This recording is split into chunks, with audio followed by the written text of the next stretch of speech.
Draft Mechanic is a proud member of Punchboard Media. Pull up a chair at punchboardmedia.com. Draft Mechanic, episode 121.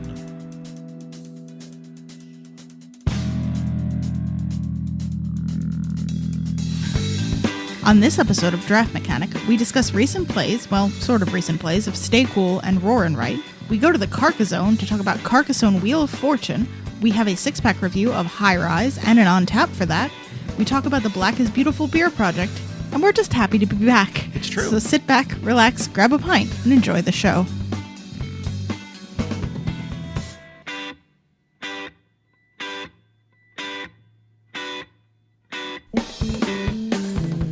Hello and welcome back to another episode of Draft Mechanic. I'm Jake. And I'm Danielle. And Draft Mechanic is the podcast about board games and craft beer and anything we can do to tie the two together. Here at Draft Mechanic, we like our beer like we like our board games. With a certain amount of care. Yes, not only for your own health, but for other people in your community. Care for others, care about not being an idiot and getting everyone sick. Yeah.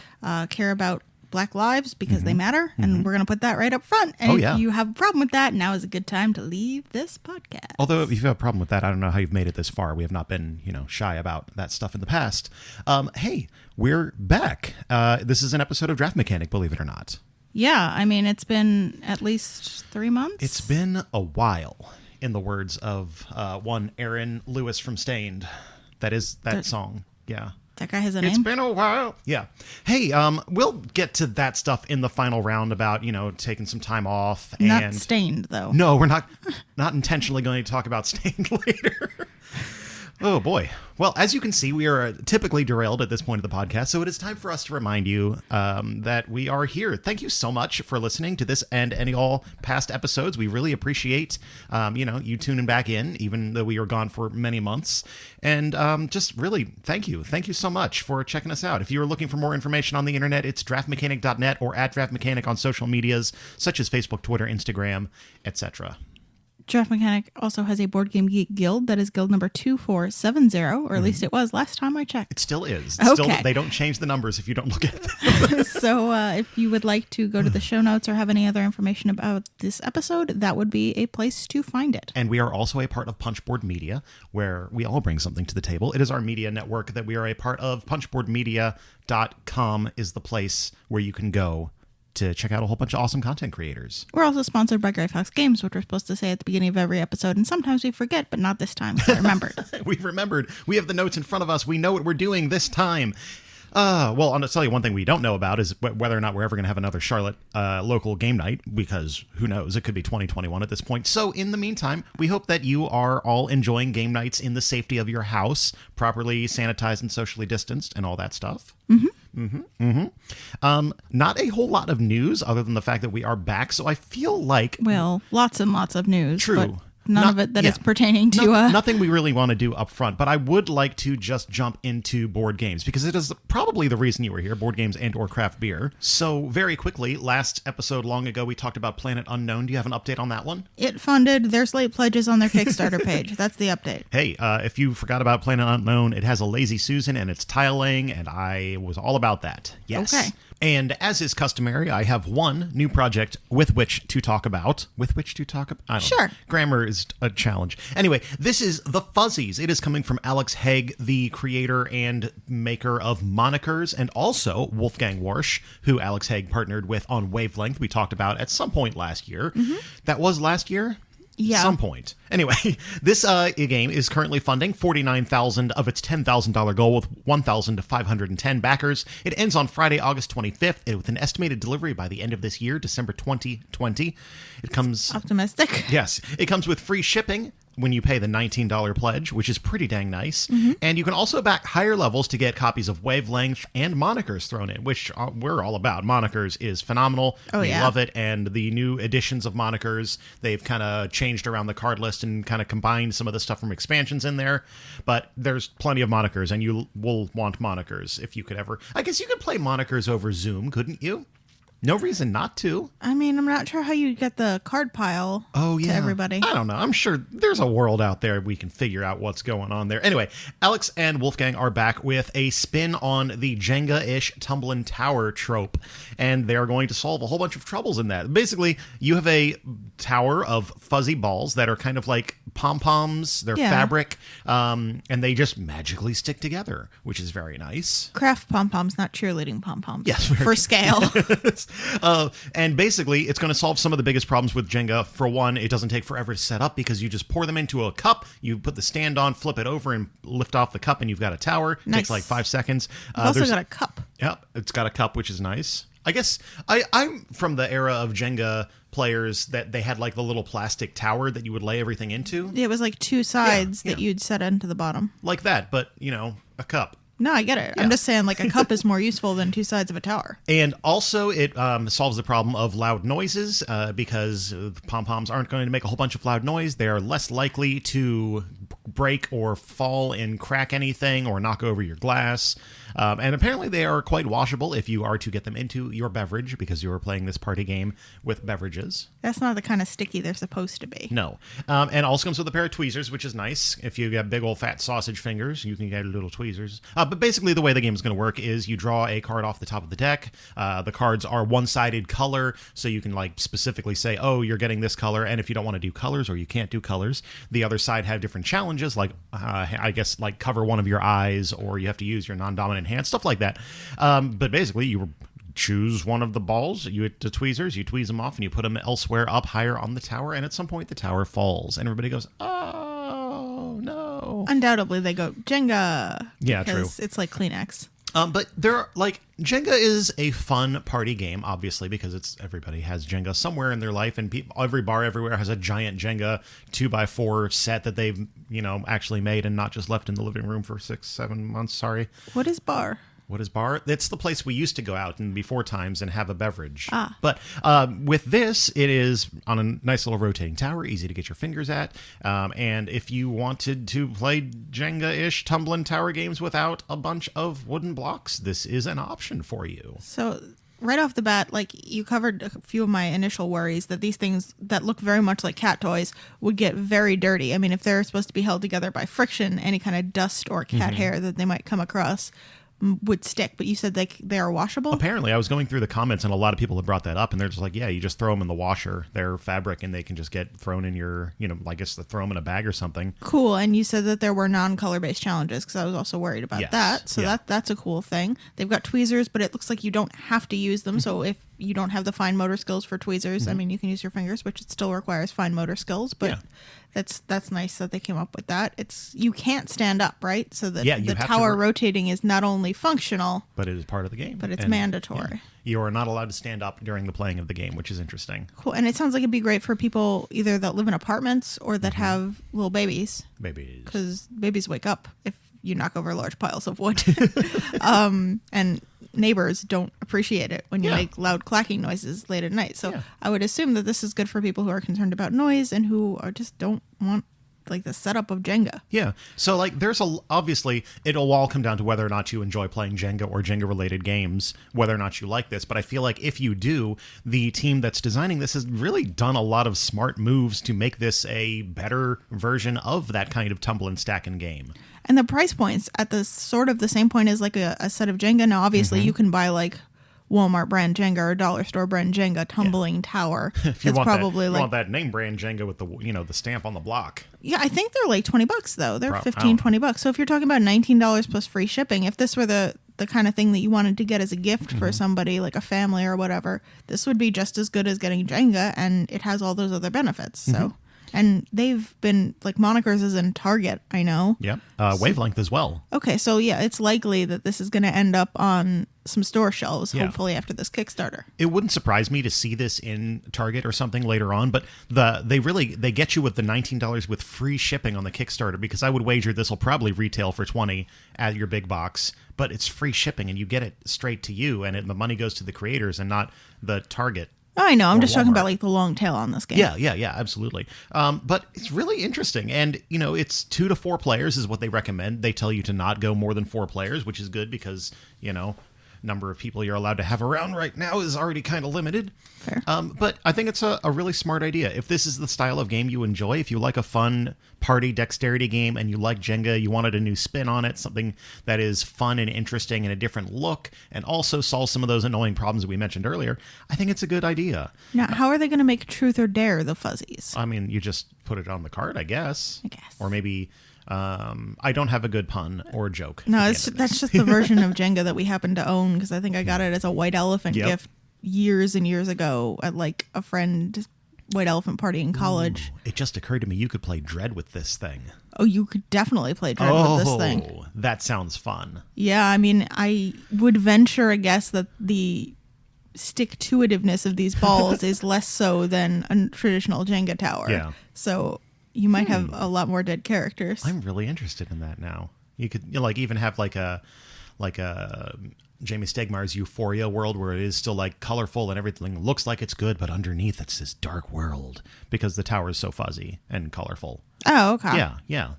Or something like that. Yeah, I don't know. Anyway, the Fuzzies. You can go check that out on the Kickstarter if you'd like. We'll also put it in the show notes. Nice. Where you can get to draftmechanic.net. Yeah. Yeah. I'm going to have to remember how that works. Yeah, we're going to have to remember a lot of things, but one thing we're not going to have to remember is how to end this segment and move on to the next because it's happening right now. Have you been wearing the same 5 t-shirts over and over again for the last several months to the point where they would not be work appropriate for an impromptu Zoom meeting? Why not head over to redbubble.com/people/draft mechanic and pick up a new Draft Mechanic t-shirt to throw into the rotation? That way you don't have to explain to your coworkers about that weird sternum tattoo of a dice tower you got at Gen Con a few years back. All right, kicking us off today, we have a soon-to-be released game that just finished Kickstarter from Galactic Raptor Games. It is called Roar and Write. This is a 2020 release that'll be playing 1 to 99 players, any number of players, integer number of players that you choose. It plays 15 to 20 minutes, designed by Carla Kopp, with art by Anna Bereza, Danny Devine, Katie Grierson, and John Merchant. This is a game of rolling, writing, and appeasing each of your animal overlords. And just a heads up before Danielle gets into the description, if you are interested in this game, late backing is available through the Kickstarter page. We will link that in the show notes, so you can hop in and get on Roar and Write if you still would like to do so. So Roar and Write, like we said, is a roll and write game. It has 6 dice that you're going to be rolling, and you're going to be writing various numbers onto a sheet in front of you. That bit is pretty much like a lot of roll and writes. Mm-hmm. The dice just have numbers 1 to 6. They're pretty standard dice. And at the beginning of every game, you're going to set out cards that are the objectives that you are trying to fulfill throughout the rounds of the game. They each have an animal assigned to them, so based on what level of game you're playing, you'll flip out different combinations of them. Some are a little bit harder to fulfill, some are a little bit easier. There are some that are on the back of, they all have backsides, so you won't have the same... it's good to know they're not non-Euclidean cards with no backside. No. I mean, they're double-sided, so the front of one card has another objective on the back, so they can never be up at the same time. At the beginning of each round, somebody's going to roll all the dice, and then you are going to be writing them onto your sheet. The dice will be rolled to present a pool of numbers, and you can write as many of those numbers into the council offerings for the round as you'd like to. Those council offerings are what you're going to be using to fulfill the conditions on the animal cards that you've laid out for the entire game. You can write, like I said, as many of those 6 numbers as you like, keeping in mind that you can write one of the numbers that you don't write into your council offerings for the round into your kingdom pentagon, which is at the top of the sheet. These kingdoms are each a fifth of the pentagon, which is why it is that shape, and they're going to have different rules. One requires 2 pairs, so you're going to need to write 4 numbers in there total. One is 3 of a kind. One is descending order. One is ascending order. And I think the other one is just any group of numbers, but there are quite a few numbers that you have to write in there, 8 or 9. And you can write one number for free every time the dice are rolled that is not used in your council offerings into that kingdom. This is going to continue 3 times. The dice will be rolled 3 times per round, and there are 5 rounds per game. So you're going to get a total of 15 rounds. That is 15 free numbers up in your kingdoms area. Now, if you'd like to use another number that you had not used for your council offerings in the kingdom area, that's fine, but you're going to need to cross off one of the 6 council offerings boxes for that round, meaning that you won't be able to place a number into it to go towards the animal objective that you are going to be scoring that round, because you're only going to be scoring one animal objective per round, and at the end of the game you're going to get a bunch of bonus points for fulfilling different animal objectives. If you complete all of them, you'll get 15 points at the end, but if you double up one and you complete one of them twice and thusly only complete 4 different objectives, you're going to get 10 points. So there is a substantial size bonus to getting all of the different animal cards. Now, that only works if you roll things that can fulfill all of the different objectives, because if you absolutely waste your points for a round, it may just not be worth it to you. You may get more points for doubling up on an objective you've already used if the dice are in your favor that way. You're going to continue going until the dice have been rolled 3 times, so that'll complete the first round. Then you'll total up however many points you get from the animal objective. If you finished writing all the numbers into your council offerings before the third roll, you'll get some bonus points there as well. You'll add that together, and that'll be your score for the round. You go through all 5 rounds. Then you add up all your 5-round scores, obviously. You have received at the beginning of the game a personal objective card. I don't want to call them a secret objective card because it doesn't really matter if you keep them secret, because there's not very much interaction in this game. But you'll receive a personal objective card, so you can get some points for putting specific numbers into your council offerings boxes that way at the end of the game. And like I said, you'll get points for having completed those kingdom areas and for having used different animal objectives on each round. You'll add those points all together, and whoever has the most points roared and wrote the best. And is the winner. And is the best animal. I do want to make one correction. I was just checking the Kickstarter page. It plays 1 to 100 players. Well, they lied to BGG then. I wonder, BGG might not be able to hold over. I think it only has 2 digits, yeah. But regardless, and the reason I make this joke is one of my kind of, top things I want to talk about this. There is, like you said, there is no player interaction between players in this game. You can play this literally at any number you want, even in a game like Welcome to, which is infinitely scalable like that. At least, somebody's getting to an objective first, and then everybody else gets lower points. This one is straight up, you are in control of your own destiny entirely in this thing. There's nothing else except what somebody else rolls in terms of dice, but you might have well just rolled your dice yourself, which is why I do find it kind of funny that there is a quote-unquote secret objective card, that it does say in the rules that this is a secret objective. It's not secret. I think it says personal objective in the card. I just usually explain it by saying secret objective because people understand what that is. It's only for me. Yeah. And this is what I'm scoring points. It says to hand them out face down, but it does, like I said, it doesn't matter. It doesn't matter at all. But anyway, all of that is aside, is that the actual experience of playing this particular game is a lot of fun. Whenever I see a random writer, I'm always wondering, okay, well, which one is this? Is it going to be filling in a bunch of blocks, moving around a sheet? Are you trying to get sequential numbers? Are you doing a Yahtzee kind of thing? This is kind of more of the Yahtzee style of thing. Definitely. Where you are trying to fulfill certain objectives.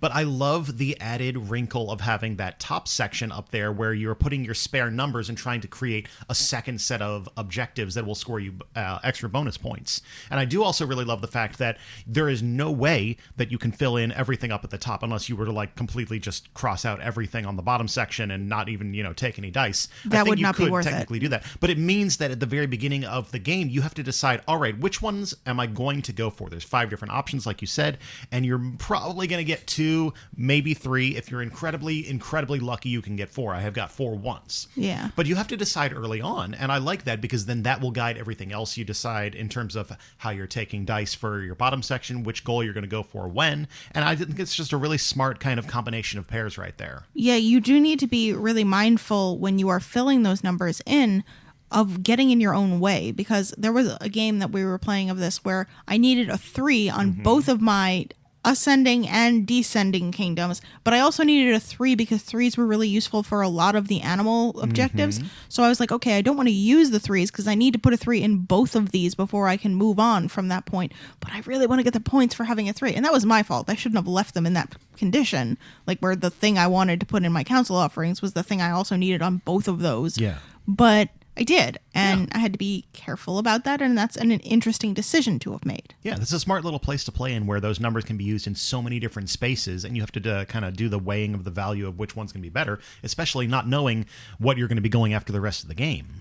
One thing I do have to say, though, in terms of that weighing of how valuable a number is that those personal objectives can be a little bit skewing of the fairness. In the last game that we played of this, one of the players had a personal objective that was completely different from the animal objectives that were out. So like the animal objectives were looking for 4s and pairs of even numbers, were just the random ones that were dealt out. Yeah. And that person's personal objective was 3s and like 1s and 5s were the pair. So all of the things that would have gotten them points for their personal objective were not going to get them points for specific animals. And it was like 2 or 3 of the different animal objectives. Yeah. So while there is a way to take like 5 1s would have gotten a different animal objective, at some point in that game, you're going to need to be taking even numbers, especially if you want to get those diverse objective points. Yeah. And it was a little frustrating that other people had objectives where the numbers that were helpful, 4s or 2s or 6s, were their personal objective and were getting them points, but she didn't have that, and it was sort of hurting her score. Yeah. Not to be said that you can overcome it, but it does feel like a little bit of a starting at a disadvantage. I will say there is also the possibility for some of the public objectives to intersect in weird ways like that. Like there will be an objective that as many 3s as you can get. And then also there's the one of 5 of a kind. And it's just kind of like, these are kind of the same. And if you're, you're going for 1 and you're like, I get to 5, but it's more points for me if I just put this in as 3s. But then also, do you want to do it for the different objectives thing? And you kind of, again, there's a possibility for those things to kind of overlap. See, that I enjoyed, though, because it meant that I had decisions that I had to make that were only helpful to me. Okay. Like, I could make the best decision for me, and you could make the best decision for you, and it didn't matter. It didn't make any detriment to my score, because we don't have to fulfill the same objective. So I like the fact that if a bunch of 3s were rolled, and there was a 5 of a kind and 1 for 3s, I could be like, okay. Which one do I need? Which do I take? I almost undoubtedly take the 5 of a kind if I've got 5, because it's less likely that that's going to happen again. But like if I've already taken that for some reason, maybe I take the 3s, and that's cool. That's a good, fun decision. Whereas if it's just like, oh, I could take the thing that helps me here, or I could take the thing that helps me here, but that person's going to get helped on both, that feels less good. Okay. I see Not where to you're say going that with I didn't like this game. I did like this game, but Yeah. I do feel like that's something you need to be aware of. And I think that kind of what this boils down to is going back to the jokes we were making about 1 to 99 players. I would just continue, like if this was on an app, I would be playing this in my regular rotation with Nakmal and Ganshan Clever, constantly playing it, because I do feel like the decisions you make in this are really smart, and for a rando writer that plays in 15 to 20, you get a really good amount of that dopamine or whatever, like, oh, this works here, ha ha ha. You get that good feeling, and I really like that. But I don't really see the need to play this with other people. You know what I mean? Yeah, I mean, that's something I've said about Ganshan Clever, and that game has more interaction than this one does. Yeah. But it works just fine if the people are robots. And frankly, what doesn't? Yeah. But I agree this would make a great app, but I can also see this playing really well in a group of people who don't want that sort of take that interaction that something like Ganshan Clever has, where like, I really want this. I want that die. This oh, die. You don't and get this die. Or actually, Nakmal is what I was thinking of, where I definitely need that pair, and you've taken it for your own, and I don't get to have it. Some people don't like that, and it's fine that some games don't have that, but be aware that this game has virtually no player interaction. It has no player interaction. Yeah. And honestly, maybe that's good. Maybe that's what your game group needs. You need a little bit of a palate cleanser between heavier games, or you just want to have a game where nobody can get mad at each other unless you're going to really get mad at somebody else for rolling a bunch of 2s when you needed 4s. I will say it did work great for not like heavy gamers. We played this with someone who very rarely plays board games, like is not completely board game illiterate, but very rarely plays board games, and he had a great time. Yeah. It was a good time. I liked it. The art is great. We haven't talked about the art yet. Yes, very good art. If you've seen the Animal Kingdoms game, that was also Galactic Raptor, right? It has same art style. I think they have another one that's coming out shortly. There is another one in the Animal Kingdoms kind of universe coming out at some point. But it's got that really pretty artwork, very nice, rich colors, cool depictions of animals. So it is not going to be your bare bones sort of quick style that's just like, it's just colors and numbers, my friend. Yeah, so all in all, roaring right. I super enjoyed it. Sounds like you super enjoyed it as well. I did. And this is something that you can still late pledge and get a copy of this. I will say some of the cool stretch goals, custom dice, really, really nice looking custom dice, thicker cards, and some, I think some additional kind of, well, like they're colorful dice. They have icons I was going to say, what? of the different animal kingdoms on them, and in addition to the numbers plus pips. So they're really, really nice dice. And upgraded box and stuff like that was achieved as stretch goals, so you can get in on those. Cool. If you would like to. Yeah. Roar and write. All right, Danielle. Next up. Oh yeah. Okay. So first off, we're using an old mixing board here, and I do not have my echo effect. I'm sorry. What? I'm sorry. Flip the table. We're done. We're not doing this. I'll do it in post. Okay? Fine. So ask me where we're going. Chick, where are we going? We're going to the Carcassonne.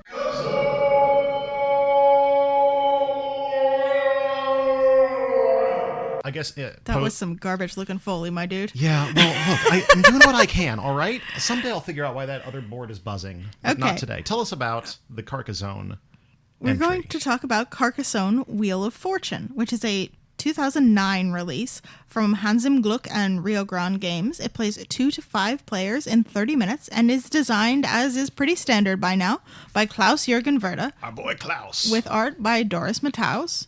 And this is a game of tile laying, feature completion, and unexpected points. Surprise, it's points. Hooray! Surprise, it's another episode of the Carcassonne, when we continually say that this is the last Carcassonne we ever have to do, because I forgot that real Wheel of Fortune technically existed, and I didn't realize that it was different enough to warrant a Carcassonne, and also I didn't have a copy of it until a few months ago when I was talking about this online, and Johnny Pack-Canton, designer of Lions of Lydia and Sierra West, was like, oh, I've got one of those, a spare, another one in so shrink. a commerce happened? Yes, a commerce happened, and I got a in-shrink copy of Wheel of Fortune. It's mailed to me. Thank you very much, Johnny. We very much appreciate it, because it is yet another wall, or another brick in the Carcassonne wall that is our game shelf. It's no longer in shrink, though. We had to play it to talk about it. That's true. But it's so rare to get a Carcassonne, like a classic Carcassonne game in shrink, that I just really, really enjoyed punching a Carcassonne game. I feel like that's where my really enjoyment of punching games started, when I started getting all the Carcassonne expansions, and you get those sheets of just nice chunky square tiles. And I'm really kind of getting off the beaten path here. Anyway, Carcassonne Wheel of Fortune is a standalone version of Carcassonne that can be played with all of the mainline expansions if you so choose. Not at once, I hope. Oh, no, we're not going to do that again. That was 4 hours of my life I'm never getting back. But Wheel of Fortune basically replaces your starting tile with this big 4x4 tile that is the wheel, titular Wheel of Fortune. The wheel has 6 segments on it, and we'll go to the list of what they are there. But basically, you have a little pig meeple, and if you draw a tile that has a Wheel of Fortune wheel number on it, you're going to move the pig a number of spaces, and then you're going to resolve whatever action that particular space is. Nothing else specifically has changed about the game. Like, there's no other tiles outside of the wheel and the things that when you draw them, you move the wheel. Pig, you move the pig. Yeah, you push the pig around the wheel. God, what kind of sentences do we have to say in Carcassonne? So all your basic Carcassonne mechanics still exist, but if on a turn you choose to not place a meeple, you may choose to place one of your meeples on an unoccupied spot on one of the 6 sections of the wheel. Danielle, I'm guessing you have the list? I do. There are 3 sections on the wheel that have 2 spots around them, so 2 people can place their meeples there, and 3 sections that have 1 spot. The 3 with 2 spots are the tax space, which will give you 1 point per knight that you have on the board, so that is meeple that is in a city. Mm-hmm. You will have the storm, which will give you 1 point per follower left in your supply, so unplaced meeples. And you have the plague, which will give you the requirement that you take one of your meeples, which is out on the board, and bring it back into your supply, which is great if you've put a monk in a monastery that cannot fish. Or a city that's just hosed. Yeah, and anybody who is on the space when the space activates will get 3 points for having their meeple there. But on these 3 spaces, since they have 2 spaces, if you are the only one with a meeple on the surrounding spaces, you get 6 points, which is nice. The 3 that have only 1 space around them are Fortune, which is just 3 points. So you also get 6 points for having your meeple on that one. Famine, which will give you 1 point per farmer times the number of cities around it. So you're essentially going to multiply your farmers times cities for 1 point instead of 3 at the end of the game. And you don't need to remove them, which is nice. And in-game farmer scoring. I love that. The Inquisition, which will give you 2 points per monk that you have on the board. Yeah. And so when you draw a tile with a wheel space on it, you advance the pig. The bonuses that Danielle described apply to everybody, but only the points that you get if you only get points from the outside spaces. Obviously, you have a meeple there. The one that's different is fortune. If you move the pig to fortune space, you get the 3 points, and everybody else curses your name for getting those 3 points. Curse your name. Literally everything else is the same in terms of Carcassonne. You place a tile. You draw a tile, you place a tile, you decide if you want to meeple it. When you close a feature, somebody gets points, and everybody feels good or bad, and meeples go around the board, and then I get points for farmers.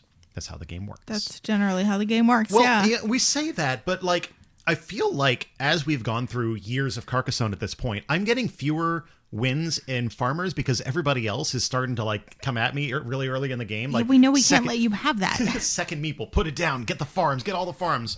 But this is one of the kind of spin-off Carcassonne games that I'm just like, well, why didn't they just continue on with this? Or why didn't they just give us, like, there's no reason that they couldn't just print me 2 sheets worth of punch boards and sell it as a small expansion, because frankly the Wheel of Fortune thing adds a good bit to base Carcassonne. I feel like having that and giving you another option. I love having an option to place a meeple somewhere when I draw a tile that's useless. Yeah, I would have loved if they had reprinted this as one of the mainline expansions. Yeah, or if, again, it was just like a promo thing or a small thing you could get. All you got to do is get the board, the wheel, and the pig, I guess. You got to have a pig meeple or something. They've put both more and less stuff in mainline expansions. Very true.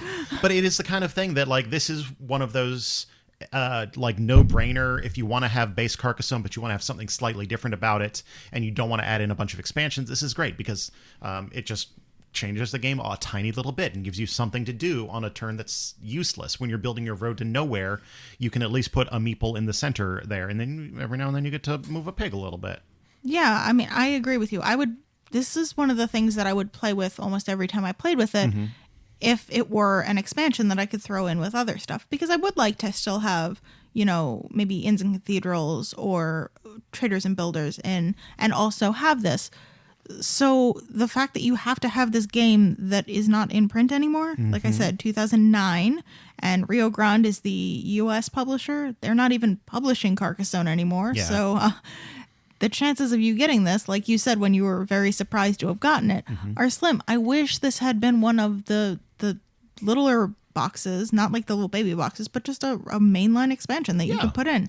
It would have been great. And who knows? Maybe this is the kind of thing that Z-Man will decide to do. And by Z-Man, I mean the Asmo conglomerate. Because, like, realistically, they could just make this expansion 11. Everybody will be like, oh, yeah, okay, that makes perfect sense. Yeah. But it is kind of looking back at an interesting point in Carcassonne. 2009-ish, about almost 10 years after the original came out, they had started to put out all these different bases. We've talked about Hunters and Gatherers. We've talked about, literally every other standalone at this point. It's a bummer that the one that they designed to be a different entry point to the mainline series isn't something that stuck around, especially when your Carcassonne these days comes with River.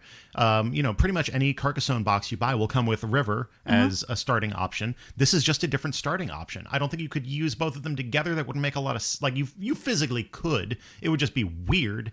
But I would just like, can we just get like in a big box? Maybe we come with the Wheel of Fortune, or if we, next version of this comes with River and Wheel, and you just choose which one you want to do. Like, please, this is an easy expansion to add on. Yeah, for sure. I highly recommend it if you can get a chance to play it. Now, if you are looking for something that turns Carcassonne absolutely on its head, this is not it.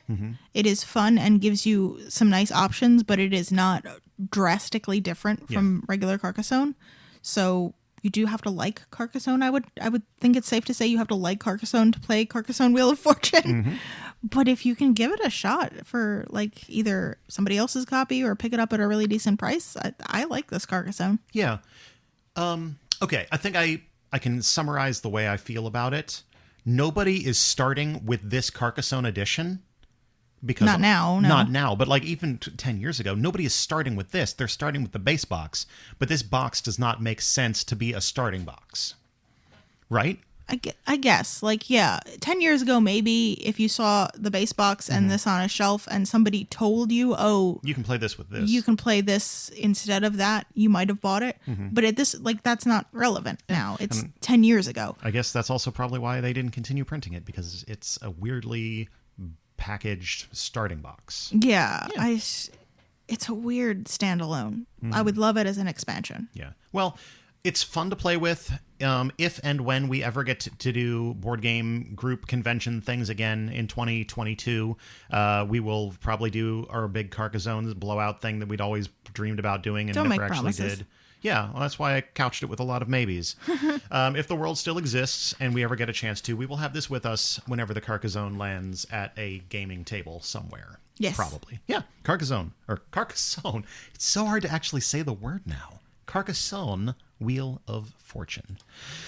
Other things that are hard to do is two different things at the same time. So let's talk about Stay Cool, the 2020 release from Les Scorpions Masqués. It plays 3 to 7 players. The 3 is very important. Plays in 10 to 30 minutes or until you throw all the dice across the room in a fit of rage. It's designed by Julian Sentis with art by Niels. This is a game of real-time trivia, multitasking, and stress.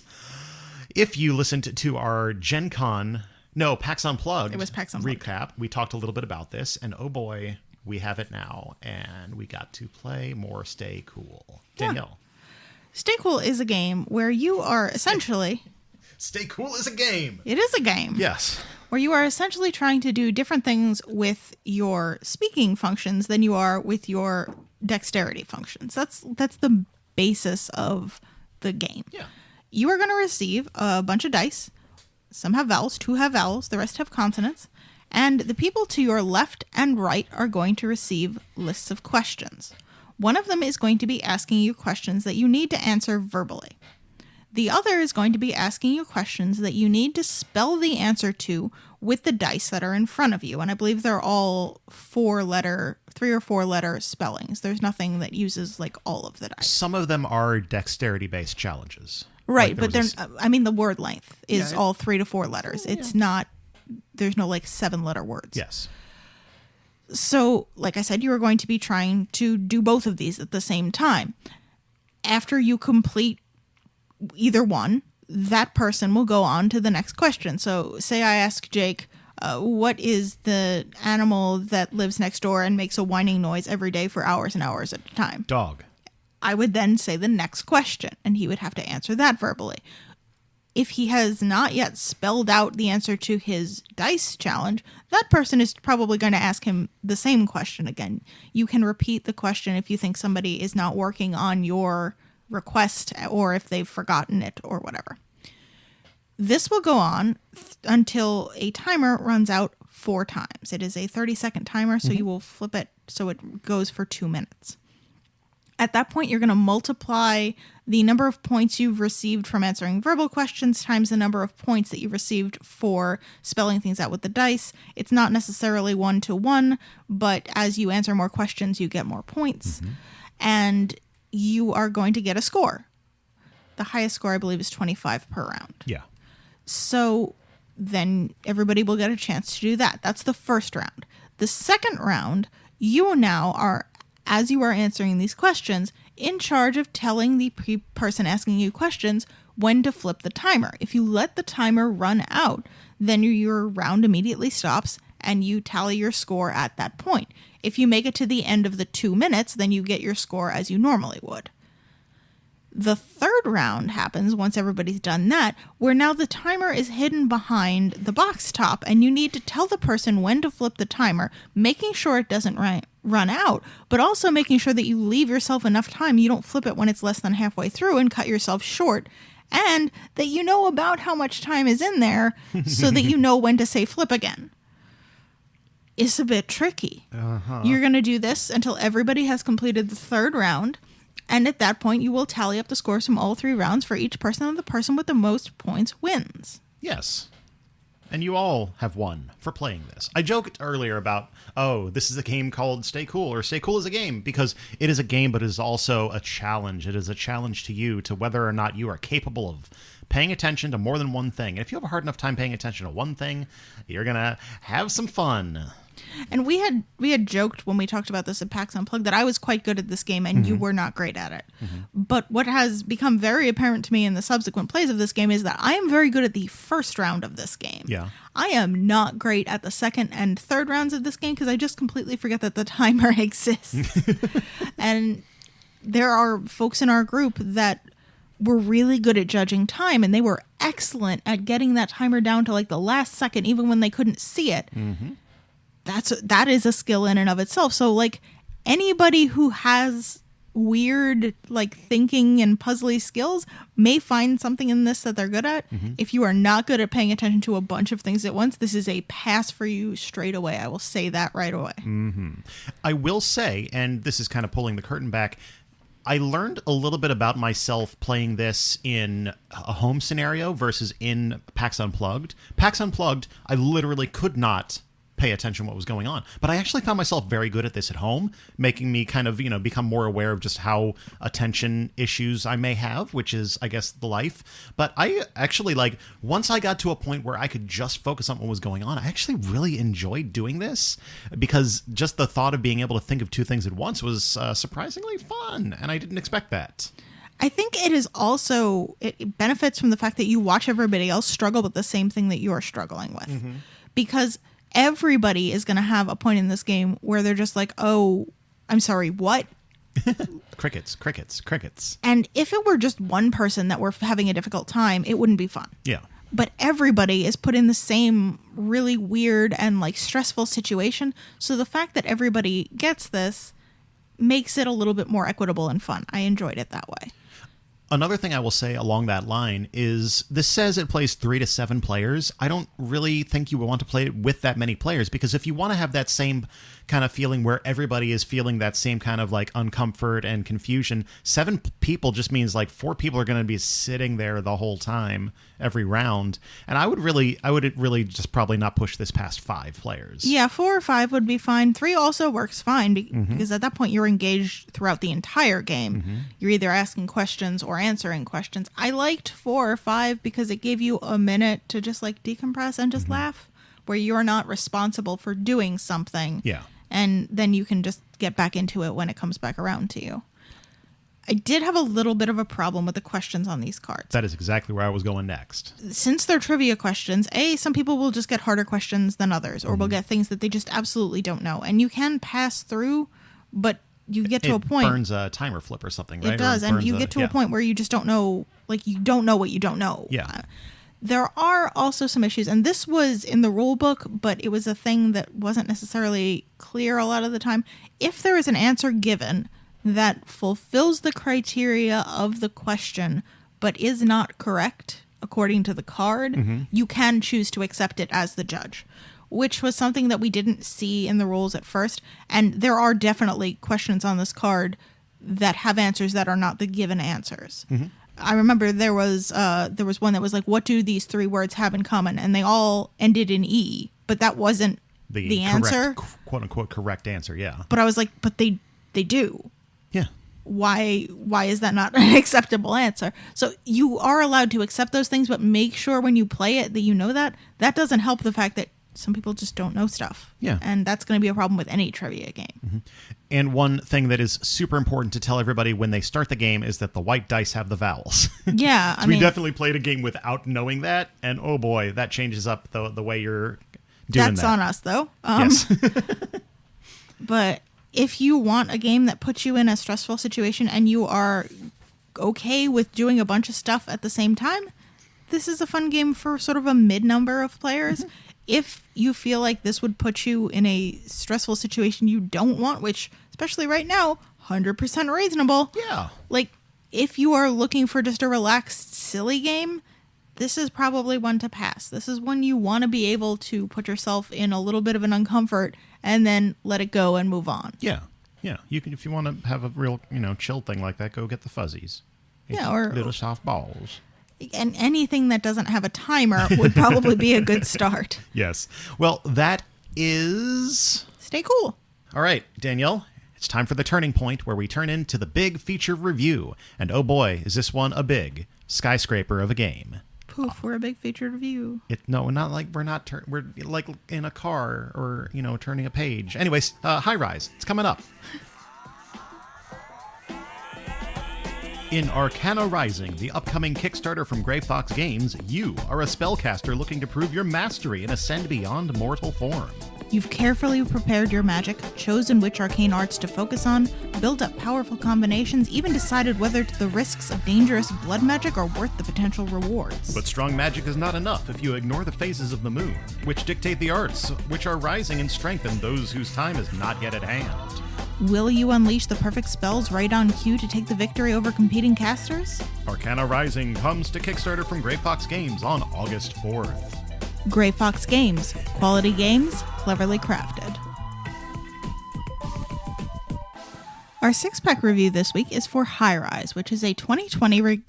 Sorry, I'm excited. No, that's fine. Carry on. It is a 2020 release from formal Ferret Games, which plays 1 to 4 players in 100 to 150 minutes. It is designed by Gil Hova, with art by Heiko Gunther and Kwanchai Moria, and it is a game of city building, opportunity snatching, and shady business. Shady business. Many corruptions will occur.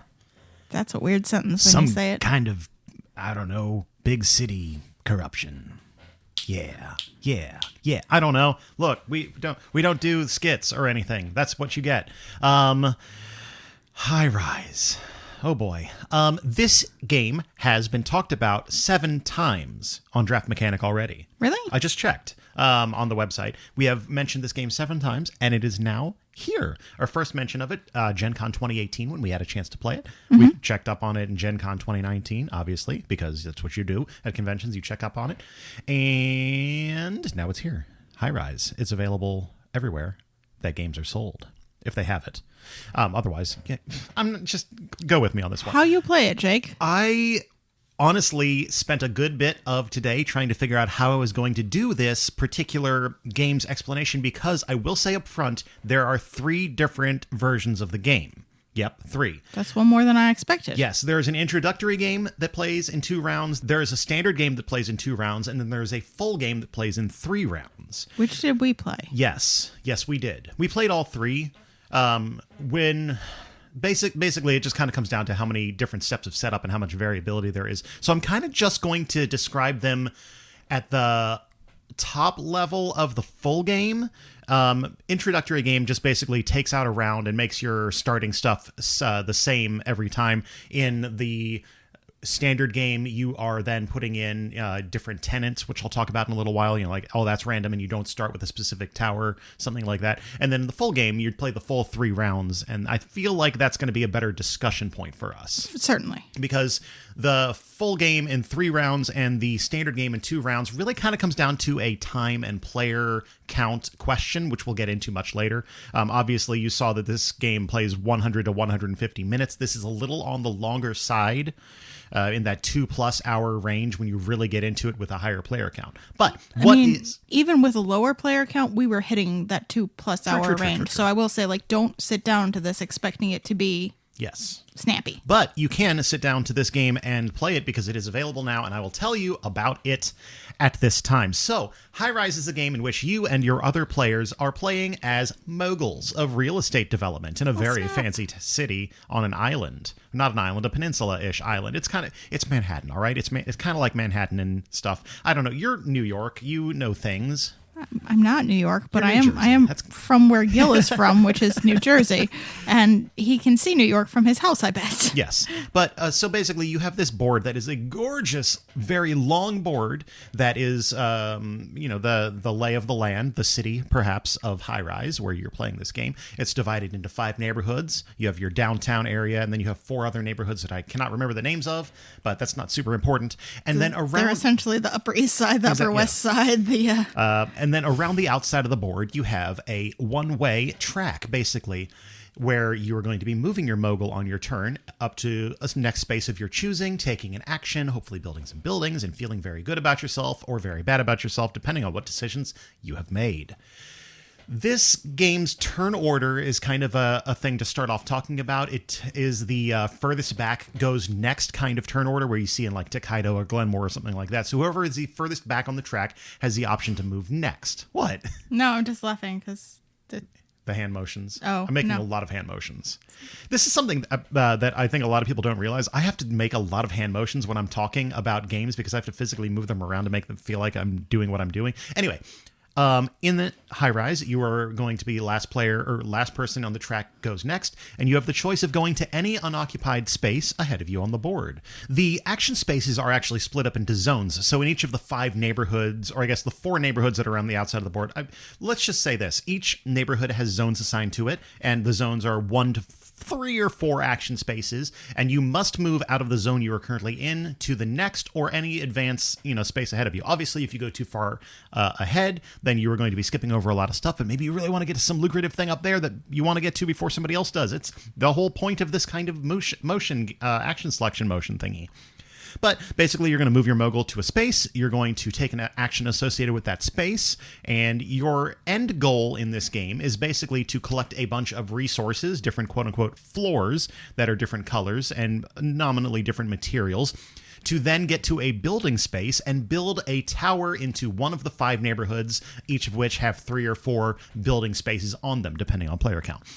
When you build a building, you are going to be matching floors that you have to a blueprint that is available. There is a blueprint for each round of the game. The game takes place over 2010, 2020, and 2030 eras, like the years. We're currently in 2020 if you are listening from the future. And you're going to, when you get to a building space, you have to match one of those things as best as possible. There are a few ways to manipulate with a wild token, a wild material called ultraplastic, that we'll talk about later.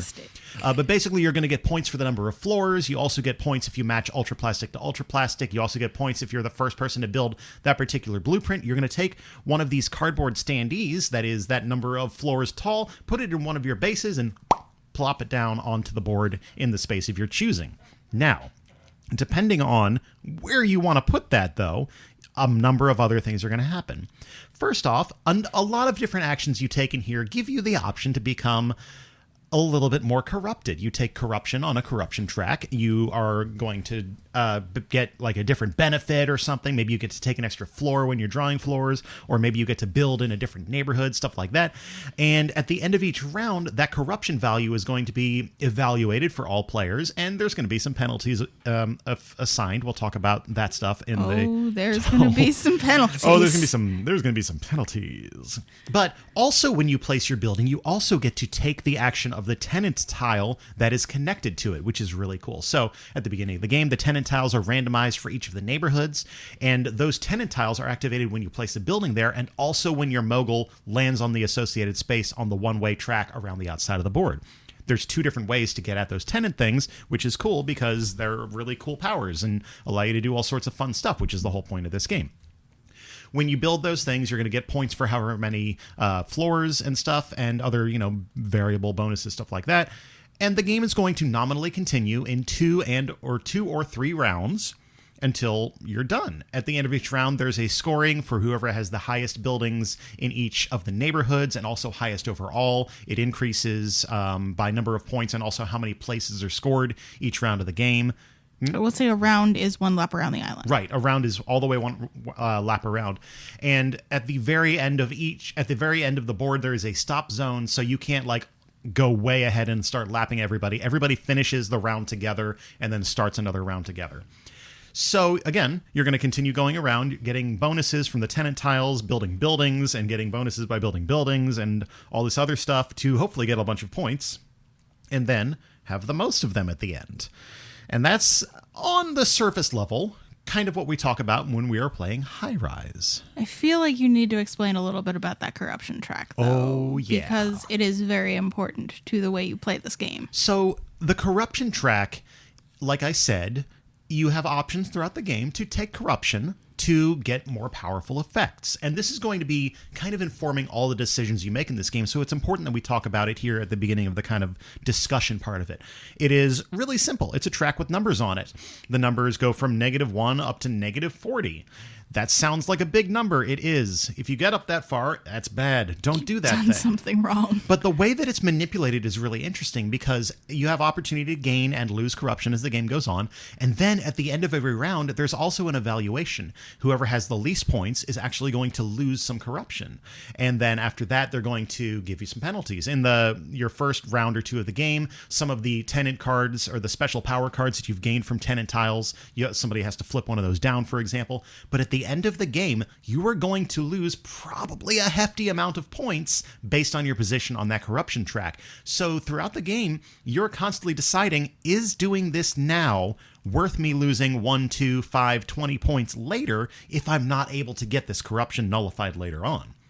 Another thing to really know about that track is that while it goes from -1 to -40, there are not 40 spaces on that track. There are significantly fewer. So if you are taking corruption and not paying attention, maybe you went from 12 to 14 in one step without thinking of it.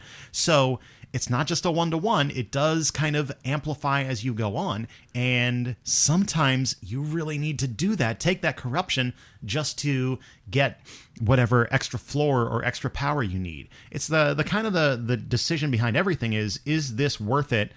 And is everybody else going to take the same corruption at some point to kind of balance out me doing this? Another thing that you can do in this game is take floors when you use somebody's building, they get to take a floor from it. Yeah, draw a random floor out of the bag. Which is great. It gives you more material to work with. But if you land on your own building and you choose to take a floor, well, then you're going to have to gain corruption. So that may be corruption you didn't factor into your equation when you were figuring it out. Mm-hmm. But you really need that floor, or you really need to go to that space. And it can very quickly get out of hand. It's very important to go into this game, and I guess this is kind of why we're starting out the review with this, knowing that corruption is a quote-unquote necessary evil that you're going to have to manipulate to get the things done in the game that you want to, which is social commentary that I do not feel like we want to address right now. No. That part would not be great. Let's just say you don't want to. In the rules, there is an instruction for if you max your corruption, what you do. You lose 40 points and go back to 0. You cannot get those points back. You should rethink of what decisions you made that got you here. Yeah. And in the formal Ferret vein of games, there is a lot of fun little tongue-in-cheek stuff throughout this whole game in the rule book, on the wording of the cards and stuff like that. Unsurprisingly, Gil Hova did a fantastic job. Whatever, processes in his brain made everything work together in such a fun way is just awesome. Okay. We're getting ahead of ourselves. I'm getting ahead of myself. Let's start at the beginning. Yes. It's usually art and components, right? Art and components. Well, this is actually an interesting one to talk about for components specifically, because when we first talked about this game 2 years ago, there were plastic 3D printed floor pieces that were stacked up so that the towers were actually made of the building materials you used in the game. Kind of a neat idea. And then when it went to Kickstarter, they were originally 3D pieces in that as well. Yeah. And Gil ended up pulling that Kickstarter because it was, I think it was like $100. It was a pretty hefty price point. And he came back and brought this back to Kickstarter with standees. Mm-hmm. And at first, I know we were both a little worried that it was going to take the immersion of the city growing out of the center of the board, out of the game. But honestly, it really, I love them. And I think the other benefit there is that it gave more of a chance for Kwanchai Moriya's art to shine. Kwanchai, as I have, said many a time throughout the years, is probably my favorite board game artist right now. Mm-hmm. He did the cover, he did the city itself, and he then now gets to do the building tiles as well. And it just looks so good. I can't stop taking pictures of this game. Yeah, they look really good, and it does still feel like the city is growing in front of you because they're double-sided, and no matter where you're sitting, you see these things rising out of the board. Mm-hmm. The art is really striking and eye-catching. I really like it. You are perpetually looking at whose buildings are there, so your eyes are always on this city that has grown in front of you, and it does really still draw you in. Mm-hmm. It also is a lot easier to see how tall buildings are when they are labeled, because all of the buildings big art, old number. So you can just label them. Mm-hmm. It gave a bunch of people options to name buildings, which is nice. Yeah. I really like that every building has a name, and you can choose which 7-foot tall or 7-story tall building you wanna build. So I really think this has turned into a benefit for this game when we were really worried it might not have been. Yeah, and additionally, like you said, having names and numbers on everything is great because Heiko Gunter, who Gil has worked with on the networks and other games, does a really great job with the graphic design and the look of this game.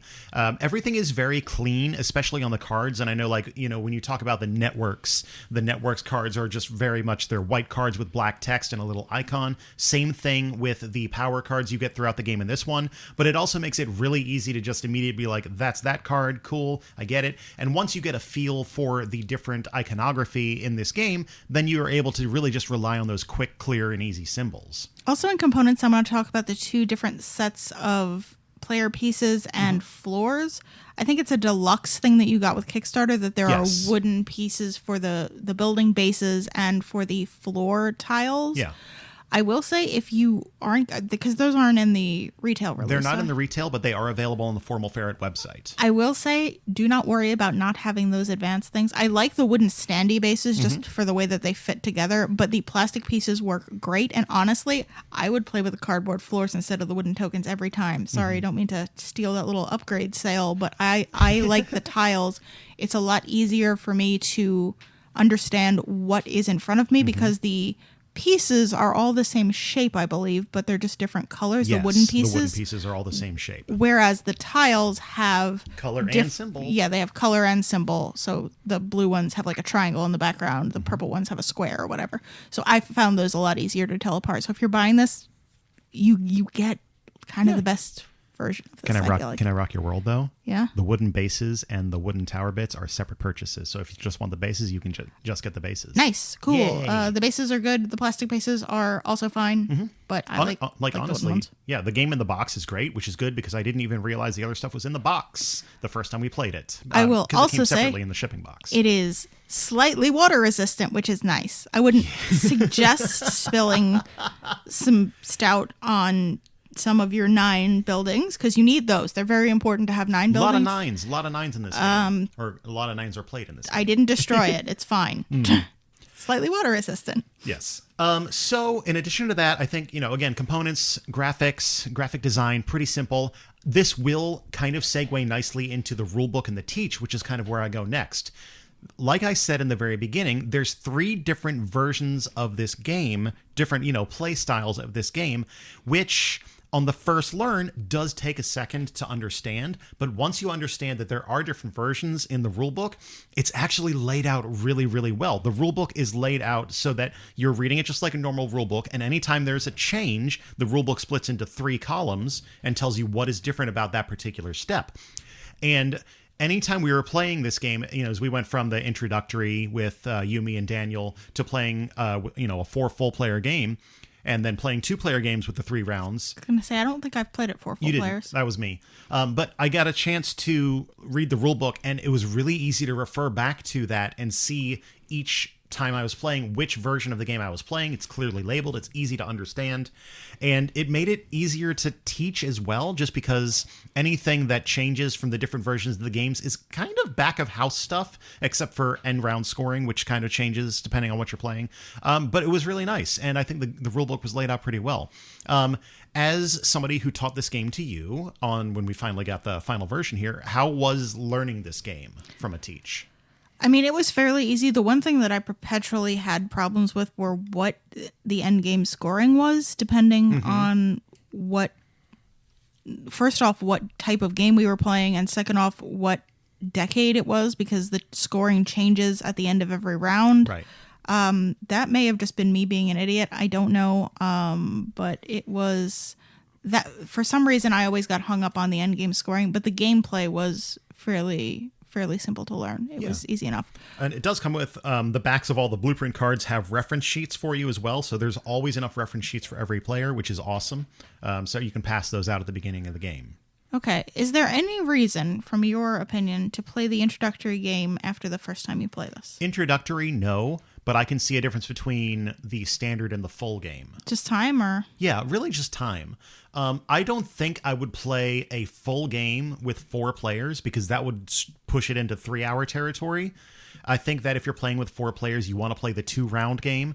But I also, honestly, would really only want to play the full game of this. We'll probably talk about that later, but the difference is you get another round, which means you get more time to build up your engine and gain resources and build more buildings on the board. So it makes the thing look a lot better and look a lot bigger. And also you have more tenants because in the full game, you use all 4 spaces in each neighborhood. In the standard game, you're only using 3 spaces in each neighborhood. Okay, so that makes it a little tighter.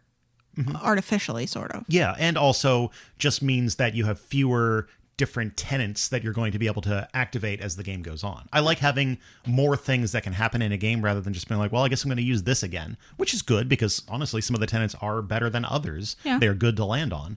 But sometimes they're not in the space you want to go to. Exactly. And, again, that's the fun of any kind of action selection game, especially one like this that has several different parts that are all moving together. What's the tenant there? What's the person that owns that particular building? What am I skipping over to get there? But functionally, this game has 2 play styles past your first game, right? Yeah, You wouldn't say that you'd ever have to entertain the idea of, do we play the introductory game tonight? Yeah.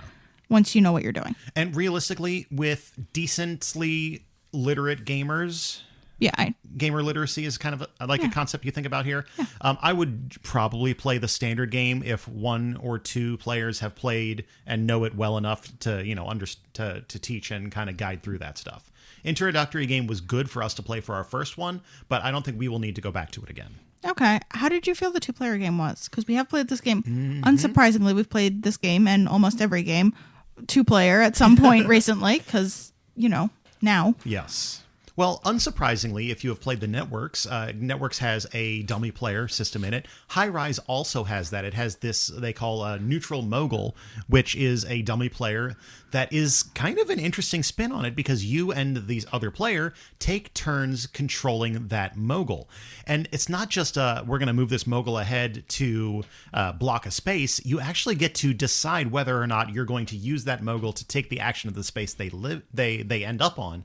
Unsurprisingly, you have to take corruption when you do that because that's the whole point of this game is whether or not you're going to take corruption. But I was surprised how much I enjoyed having that dummy player in the game, which is something that usually in a 2-player game, a dummy player is just like, well, I guess this isn't a 2-player game. But having a dummy player in this that you have the option to actually get benefits from in addition to blocking the other player made every decision that additional level of complexity. And it allowed me to end up doing some crazy combinations of moves by using that mogul to get me some things that I needed to blah, blah, blah, blah, blah, so on and so forth.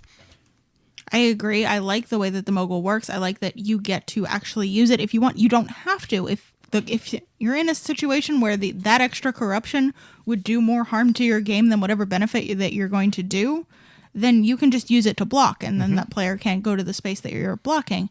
But I like that it gives you options, and it definitely did add some thinking to my turn, though. I will say that.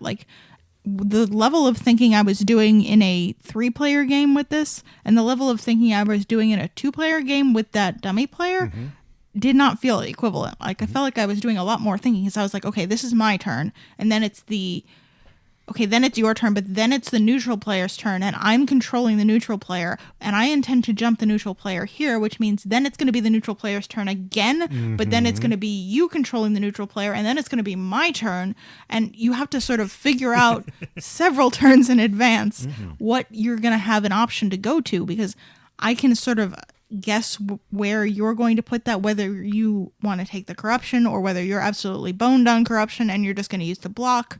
And if you do that, what am I going to have the option to go to? Do I just want to jump to that build space now and say to heck with all of it?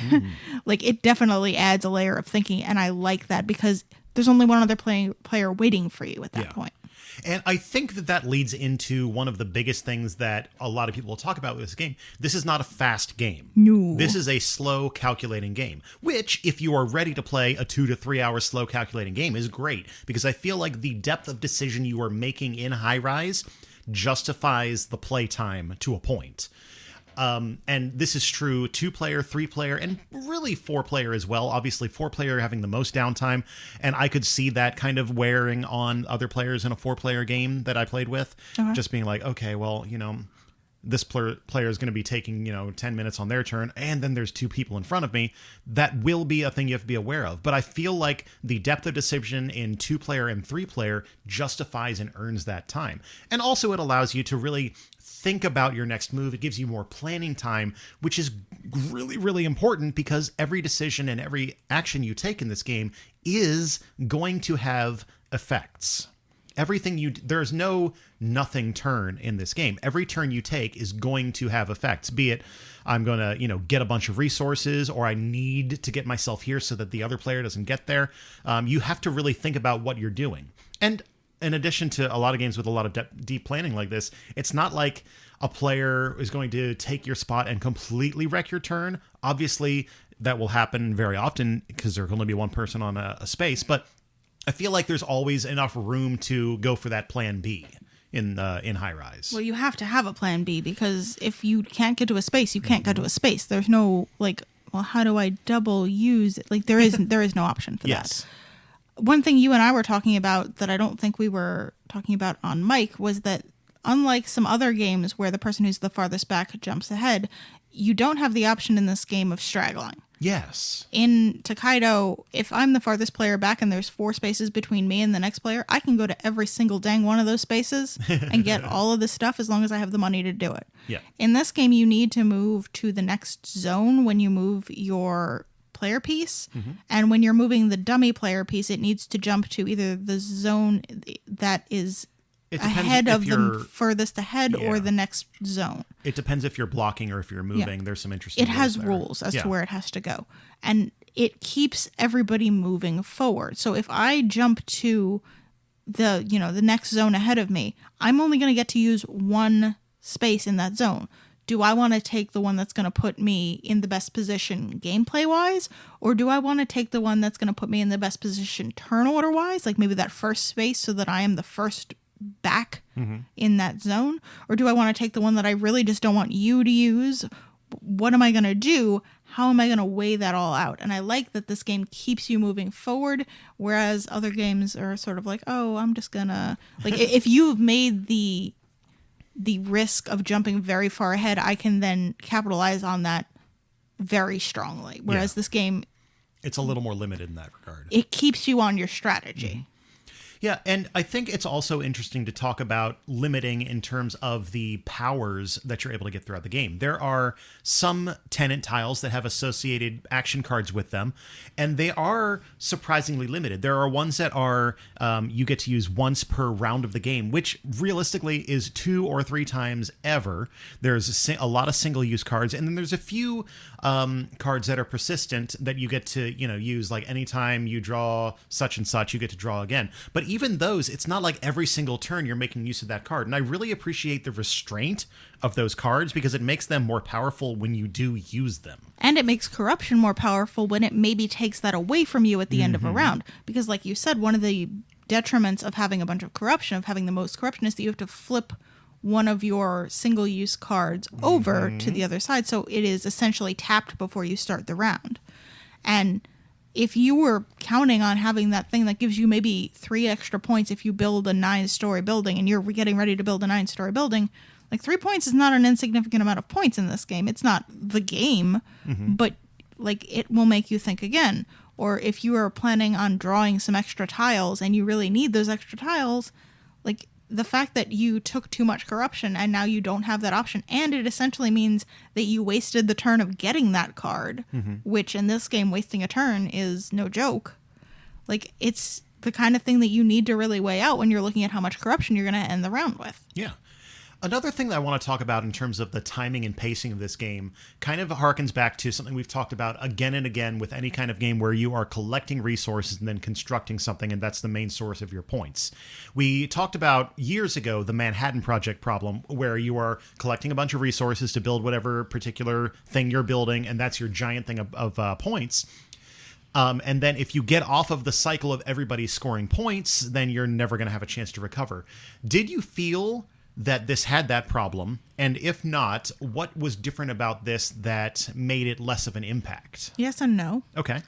There were definitely times where I felt the last third of a round that I was behind. Like everybody else was going to get to build, because one of the things that you get to do at the end of the round is build. That everybody gets to build at the end of the round if they've got the stuff with which to build.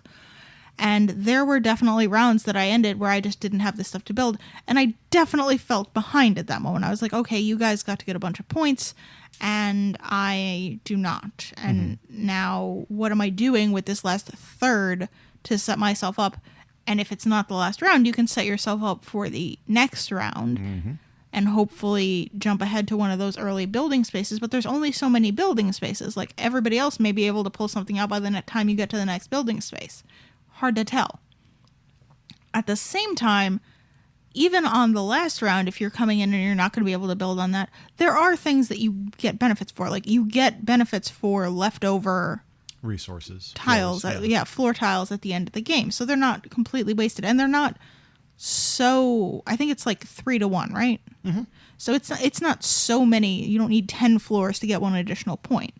So if you were planning on building like a 6 or so story building and you just didn't get the right colors, you're still going to get 2 points out of it, which isn't everything, but it's not the worst thing. It's not negligible. And it does mean that if you know that you're not going to build at the end, you can jump ahead and take one of those spaces that loses you more corruption, because the first person to get to the end space loses 2 corruption, the second person loses 1, and the third person doesn't lose any. Or maybe in a 4-player game, roughly. those are different, obviously. But so getting to the end first is a benefit in and of itself, because I'm going to lose corruption. And if I'm now not leading, that's very beneficial to me. Probably not as much as building, but still. I did occasionally feel like I was a step back from everyone, but I didn't feel quite as handcuffed by that as I did in games like the Manhattan Project, where you either build the bomb or you don't when it comes down to the end. Yeah. It's still like, you need to make sure you stay on your grind with everybody else. Like, you need to make sure you do that if you want to win the game. But that's what the strategy of the game is. That's what the game is, yeah. I think that the thing that really crystallized the scoring to me in this is that the scoring is very balanced. I feel like for the most part of the game, you're going to be building buildings between 3 and 9 or 10 points. Obviously, if you're really good, you can start getting into those, buildings in the teens. And then there's also a bunch of different power cards that can get you additional points for stuff. But I feel like having that, especially balanced with good, tiny little incremental points like the extras left over at the end, and then combining in the end round scoring, which is going to have a twist that I want to talk about in just a second. I feel like while you do need to continually build to win, obviously, there are enough other things in the game that balance out that by allowing you to get points from other places that makes it more of a competitive thing if somebody gets really far ahead. Also, it's entirely possible that you just have the most insane turn and build 2 buildings on a turn and just get a giant chunk of points. I have built 2 buildings on a turn before. A 2-player game where you had a bonus player. I mean, even when, like, if you build onto a space, it gives you a build, which is like one of the tenant tiles. Yeah. It's crazy, but it can happen. And if you set yourself up, you can find these kind of synergies. The interesting and exciting thing about scoring in this game to me is what happens when 2 players tie for scoring. Gil calls it ultra-friendly ties. So anytime 2 people tie for the same reward or penalty, they both get the full amount of that, and the next place down is still evaluated at his full point total. So if 3 different people on the board have a 12-story building for final scoring, and that's the tallest building, they all get full points. Even if you have more than one of that height, you get a point per building. So I have had a game where I have been tied for a point and gotten both points for both of my buildings. And that's just a really interesting way to approach ties. It's, like he says, it's ultra-friendly, so you get rewards for the work you put in. This also is true on the corruption track, that if you tie with somebody else, you both get the penalty, and oh boy, do you get that penalty. So that ultra-friendly ties is another thing that really does a surprising amount to mitigate any I built not enough, or I built less, or I didn't build at the same time as other people. Especially at the end of the round, everybody's forced to, stop at the end of the round at the same time and evaluate all that scoring together. I think it also makes the arithmetic going into the end of round a little bit tricky. Like, I'm trying to think if there were any games where at the end I wasn't trying to do small maths, and I don't think that there are. Like, you're always coming down to, okay, I'm going to come into the final landing zone here. That means I'm going to lose this many corruption. But I need to make sure that, like, you are going to, like, I think you're going to gain a corruption because I think you're going to go to this building, and you obviously need another tile. So you're going to gain 1. And you'll come in after me, but you'll also lose 1 corruption. Is that going to balance itself out? Am I going to come out ahead of you? Am I going to come out behind you? If I take a corruption to do this extra ability, which might let me build, how much is it going to lose me for being leading in corruption then? And the end of it always comes down to little math. But I think that little math is indicative of the fact that you are not completely boned if you're not scoring the big scoring. And that's nice to see. Like, there's little tweaks where you can gain a little bit of an advantage, even if you're not building a 15-story building when you come into the end of the third round. Yeah. I don't know. Everything about the pacing and the flow of the game really just sat well for me. Obviously, in a long game, pacing is super important, but I never really felt like a lull in gameplay where I was just like, oh, I guess I just got to get some more resources, because at least on the way to getting more resources, you're making decisions of what buildings you land on, what's the fun way to get to those resources, do I want to jump ahead and get the bonus? I felt that, at least, that I never had a nothing turns and nothing rounds, or just turns where I'm just like, go here, get two. I don't know, like, building in this game felt a little bit like when I was learning to drive a stick shift to me. Okay. Where, like, it's nothing, we go, and then we're back to nothing. Because you need to build frequently enough that you are not going to have tons of extra floors most of the time. There will be sometimes, especially in a 2-player game, where you have the option of gaining additional actions with that dummy player, that you'll have a couple of extra floors. But usually after you do a build, particularly if you do one of the higher level builds, you're going to have like 2, maybe 3 tiles if you're lucky. Okay. And at that point, like, the thing you need to do most is get more stuff. Yeah. You can't do anything till you get more stuff, because then you're just not going to be able to build anymore. So you need to be really focusing on getting new floors. So after I built, I did get that feeling of like, okay, well, we're back down here. What's next? What am I going to aim at? How do next? I get those floors? Gotcha. And then once I got a couple of floors, I'm like, okay, can I trade these floors? Because a lot of the action spaces will let you trade stuff for other stuff. Sometimes you get to pick it, sometimes you don't. And that is a little bit of currency with which you can work. But if you've got nothing, step one is always get something and then work with that something. So I did feel a little bit of a push on that, and like a drag, but it only lasted until I could get some currency, and then I could go back to it. And everybody was doing the same thing. Like, as soon as you build, you're making sure that you can get some stuff. Yeah. What else to really talk about? I guess if we want to talk, we talked a good bit about player count, the way that felt between 2, 3, and 4 players. Like, I think honestly, 2 or 3 players, this is perfect, and I love it. 4 players, it does drag a little. You have to have players that really, really want to get that game in. How about replayability? Do you have the desire to play this? If you play this again, do you feel like the difference in tenants will make it interesting enough? I do think that every game I've played of this feels different. Okay. I watched that 4-player game, or about half of that 4-player game that you're talking about, because I had to make a phone call when you guys were getting started, and I would have been the 5th player anyway, so there is no 5th player. So I watched about half of it, and it did get a little dull. So I can understand if you were in it and you were waiting out those turns, it might also get a little dull. So I understand. Yeah, I say 2-3 seems great. I've liked all the games I've played of it. They've all been at that player count. Replayability-wise, the tenants will change every game, or have the potential to change in every game. The combination of tenants will certainly change every game. You're not going to have the same group of tenants. Yeah. Or if you do, put them all back. Draw again. But not only that, the bonuses, which is a thing that we really haven't talked about, but as you move from neighborhood to neighborhood, there are some bonus tiles which will either give you additional floors or additional power cards, certain abilities that you can use as you pass them. Those will change every game, and even if they are not completely different, they will move where they are on the board. Yeah. And that's actually going to give you a pretty decent change in the game, particularly those floor things, because there were definitely points in this game where I was like, I need to jump ahead 2 neighborhoods just to get past the bonus, because only the first in a 2-player game, only the first person who passes the bonus gets to choose from the things. Bonuses, yeah.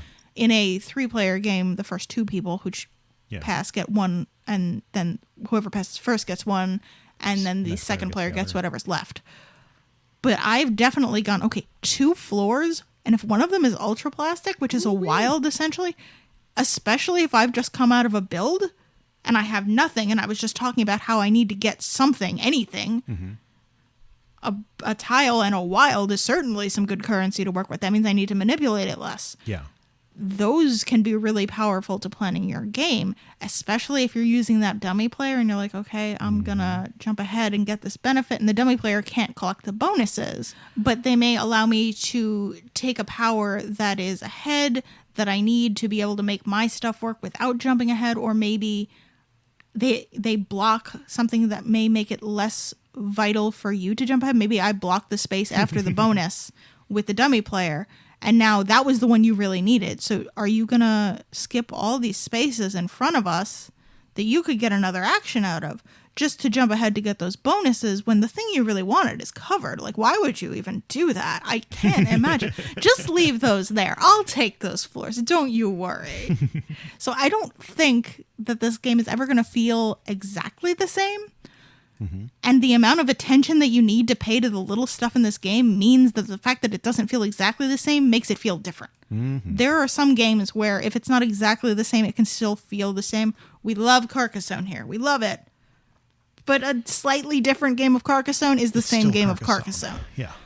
A slightly different game of High Rise is a different game of High Rise because so many small things are affected by everything, and so many small considerations are in every game, particularly at a lower player count. Like any little tweak in this game, and there are lots of places to get that from, is a different game. Yeah. Last question to really talk about is value. If you go on Formal Ferret's website, it's $75. If you go online, you can find it somewhere in that 50 to 60, depending on, online prices. If you're lucky enough to find it, because unsurprisingly, High Rise is sold out on some retailers that we usually check, because it's a good-ass game and you should buy it. Okay, but anyway, $75 for this. There is a lot in it in terms of gameplay length and depth. It is kind of a limited play count when we really suggest 2 to 3 players. But realistically, with the replayability that you get in this, and especially given the times that we are in right now, having a nice, hefty 2 to 3 player game is probably worth it. And realistically, I would pay $75 for this game. You would pay $75 for an empty box. That's not true. Anyway. That has at least a Carcassonne in it.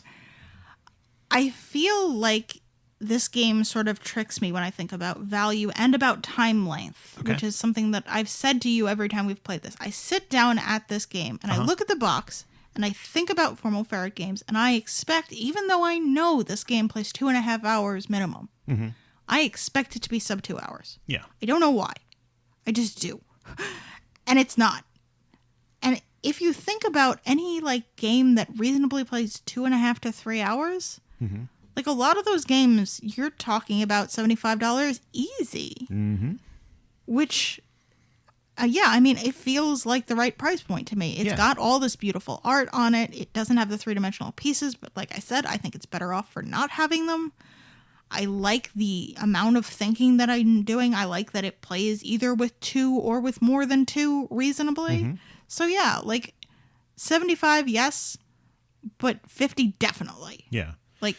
75, yes, 50 now. Yeah. I think the other thing that's really interesting when you talk about that, when we talk about games in that 2.5 hour zone, we're talking about the Heve Uves, we're talking about Vital Lacerda games, stuff like that. This High Rise feels different enough from all of those kind of games. I feel like having the one-way action track and just kind of the visual appeal of this game feels a lot different than Lisboa or, any kind of Vital Lacerda game where you get 9 actions, or Uwe Rosenberg game where you have 300 different little pieces you're manipulating. This feels different than those to me. Yeah, what are you thinking? I definitely feel the same restricted number of actions, and the one that is jumping to mind for me is Vinos. Oh, yeah. I feel that same urge to get stuff done now. We don't have time to waste in this game, even though we have all these hours that we're going to be playing. We do not have time to waste. And I feel like that's just a sign of a good game. Okay.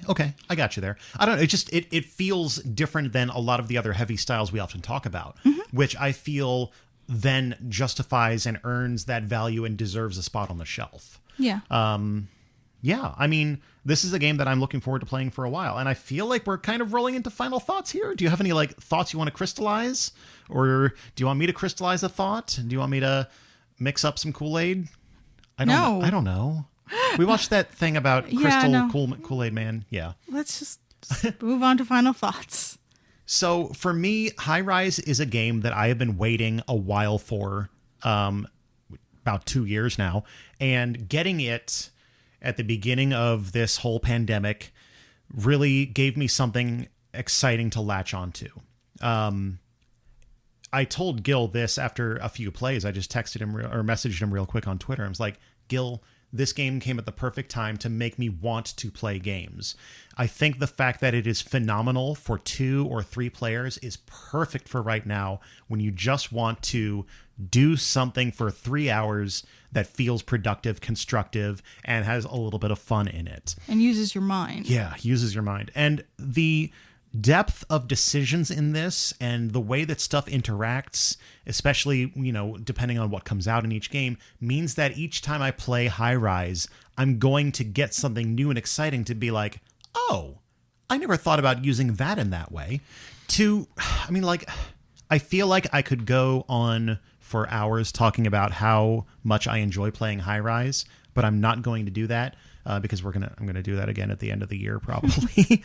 But the depth and the fun that I get from playing High Rise allows me to enjoy something for 3 hours. And in this day and age, that is a freaking godsend. Yeah. So, yeah.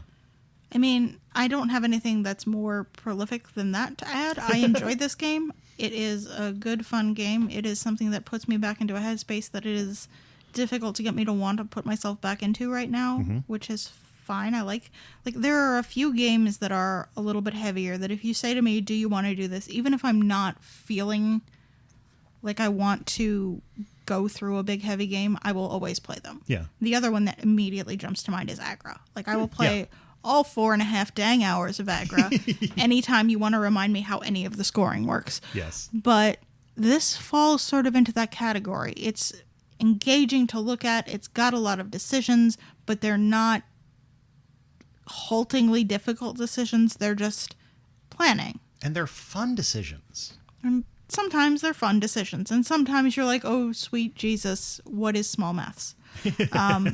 But I like it, and I think it is a fun game, and I'm excited to play it at 2 players, particularly, again, because getting like a big involved game with lots of thoughtful decisions that does 2 players really nicely is always fun. It's not unheard of, obviously. There are plenty of good 2-player heavy games, but it verges enough on the heavy side. It's obviously not the heaviest game you've ever played, but it verges enough on the thoughtful, heavier side that it is nice that it works nicely with 2. Yeah.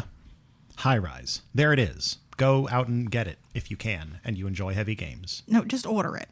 Don't go out. Oh, yeah. Sorry. Don't go out. Go out on the internet.com. Cool. Formal Ferret Games. Formalferret.com has it in stock and you can get it there. Now Anyway. let's list some beers that you can drink while you play this game to make all of those tiny decisions a little bit more difficult. All right. Here we go. For more information on the beers we chose to pair with today's game on tap, check out the show notes section at our website, draftmechanic.net.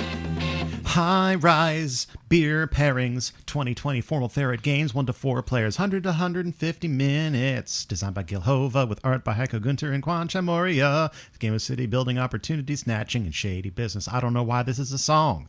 But it is. But it was. All right, so first off, I do want to say that all of the beers in today's On Tap are available in cans for takeaway, and I think more than one for delivery. Yeah. No, one for delivery, a couple for order online. So these are all things that you can pick up if you are near them and bring to your home where you should be. First off, we have from Breakaway Beer Works in Manchester, New Hampshire, High Rise. High Rise. Which is a double IPA that is 8% ABV and 40 IBU. It is unfiltered and dry hopped with complex layers of resinous pine and citrus flavors with tropical fruit. It gives it a moderately high bitterness that lingers with a dry, refreshing finish. It's available in 16-ounce cans. I want that beer. Well, you don't live in Manchester, New Hampshire. You're correct. Next up, Springhouse Brewing Company in Lancaster, Pennsylvania, USA, has Skyscraper. It's a stout that clocks in at 8.2% ABV. This is a hazelnut coffee stout, and it's part of their artist collaboration series with artist Elena Posey. It comes in 16-ounce cans, and it was supposed to be a limited release in Q1, but it's definitely still in their tap room and getting plenty of untapped at-home check-ins with multiple purchased from locations. So I have a feeling they expected this to go a lot quicker than it has, just because, everybody is not as in their tap rooms as they have been, because that's reasonable. Yeah. But, this is a stout. A stout being a couple of months old is not going to hurt it that badly. Go, if you're in, first of all, it's Springhouse. Like, Springhouse always makes me want their beer. Oh, yeah? And they're just far enough out of the way on our way back from Jersey when we used to be able to go there that it was always like a pain in the butt to get there. So someday we'll get there. Okay. Next up from Pegasus City Brewing in Dallas, Texas, we have 6th Floor Easy Porter. 6th Floor Easy Porter. This is a porter, obviously. It is 5.4% ABV and 31 IBUs. It's a medium body porter. It is available in 12-ounce cans and is part of their core series, which I would assume means it's available year-round. They just listed it as core series, but it's available now. Would be a very good core if it wasn't always there. Well, it's available now, and if there was a time when a porter wouldn't be available, July feels like a good time for it not to have been, so it's probably available. It is available not only in 12-ounce cans, but it's in their very nice online shop for order for curbside pickup. And it is... Nope, I was thinking of something else. It is just available in their nice online shop for curbside pickup. All right. Next up, from Aqua Brew in San Marcos, Texas, the Skyscraper Mosaic IPA. It's an American IPA, clocks in at 8.2% ABV with 60 IBU. Hoppy. This is a Mosaic single hop IPA full of ripe summer fruit and citrus aromas with caramel malt. 12-ounce cans, 6-packs, and cases. That's what I was thinking, the 6-packs and cases. Gotcha. 8.2% ABV for a just American IPA seemed like a lot to me, That's a little especially heavy. when they're talking about the caramel malt in the description, because I clipped that description because I was like, I'm not going to say nothing. I'm just going to say what they say. But 8.2 is not a messing around. That's double IPA level, especially considering Breakaway's 8% is double IPA. Everything's bigger in Texas. Hey. And finally, we have from DC Brow Brewing Company in Washington, D.C., The Corruption. It's an American IPA. I love the name of that beer. It's a good beer, too. Yeah. It is a 6.5% ABV, 80 IBU Pacific Northwest IPA. So if you are used to hazy IPAs and juicy citrusy ones, this friend is not for you. It is a Columbus hop-only beer with pale Turo C10 honey and victory malts. It is dank and resinous with a malty backbone. It has aromas of pine sap and burnt spruce. So if you were wondering if this was a tree IPA, it's a tree IPA.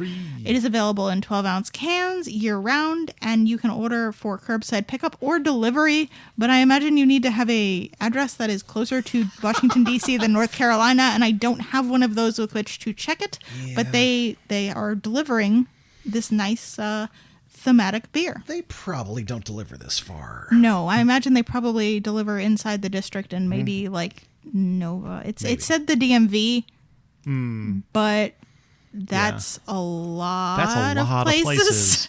So it's probably just, District Metro. It is interesting in a way, though, if you think about the way that beer distribution has changed, a lot of breweries are actually able to deliver now. Places like Carton up in New Jersey are doing like different areas, different days of the week. Oh, yeah, that's right. Other half is doing the same thing, and some of our breweries around here. And then a number of breweries are starting to ship beer as well. Like I've always talked about how Burial is now shipping to 37 states. There's a above 50% chance that you, dear listener, can get Burial beer delivered to your home if you're in the continental United States, and which is really cool because they're my favorite brewery in the world, and you should have some of their beer. Even more locally, like Salute is doing delivery inside the large the loop, yeah. Yeah, the large loop in Charlotte, which is it's an hour across, y'all. So if you've been, looking for a way to get and support your local brewery while staying inside and staying safe, please go check out their website. Maybe they're delivering, or maybe there's a third party that is delivering in your area. And they're almost certainly doing curbside pickup. I think every brewery that's operating right now has to be doing like curbside pickup for, if not even packaged goods, like crowler goods. Yes. So check it out. And if you would like more information on any and all of the beers we just talked about, you can go to our website, draftmechanic.net, and click on the show notes. Or if you really want to be fun about it, you can go to boardgames.beer, which is a website that I still pay money for that will redirect to the Draft Mechanic website. It's a good spot. Go there, boardgames.beer.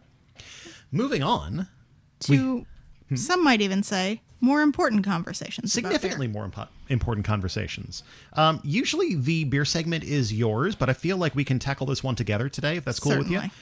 We wanted to come on and talk about the Black is Beautiful collaborative beer initiative started by Weathered Souls Brewing in San Antonio, Texas. If you remember, a number of months ago, probably honestly last episode or the episode before that, we talked about All Together, which is a beer initiative from Other Half up in New York, which was meant to support service industry people that are going through this world where people can't give you tips right now. And where you may have been laid off. That's very true. Obviously, in recent times, this has come to the forefront, and Weathered Souls, a black-owned brewery in San Antonio, Texas, said, hey, we need to do something, and we're going to do something that makes a difference in a way that we can. So they started their own initiative to create this collaborative worldwide project called Black is Beautiful. And this is some words straight from the project website, is blackisbeautiful.beer. Thankfully, BoardGames.beer has told you that .beer is a valid way to end your website. So blackisbeautiful.beer, and you can find all the information about this. But simply, the Black is Beautiful initiative is a collaborative effort amongst the brewing community and its customers in an attempt to bring awareness to the injustices that many people of color face daily.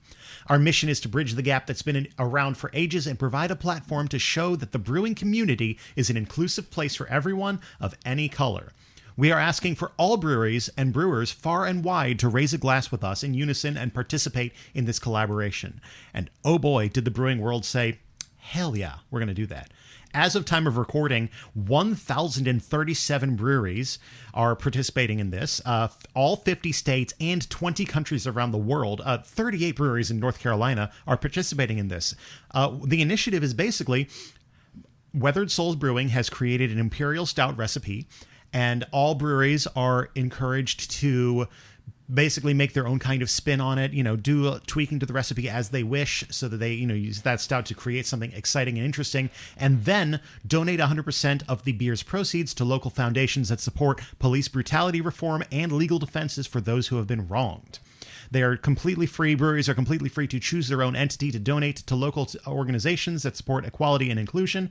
And Weathered Souls has also asked all participants to commit to the long-term work of equality.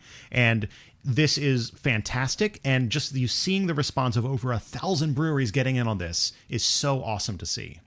Yeah, I mean, right now, if you go on Untapped, there are already 552 entries for beer that have already been added. So, I mean, this is still ongoing and new breweries are releasing. Like, we know that Salute is doing one, but I don't think it's up on that list yet. Nope.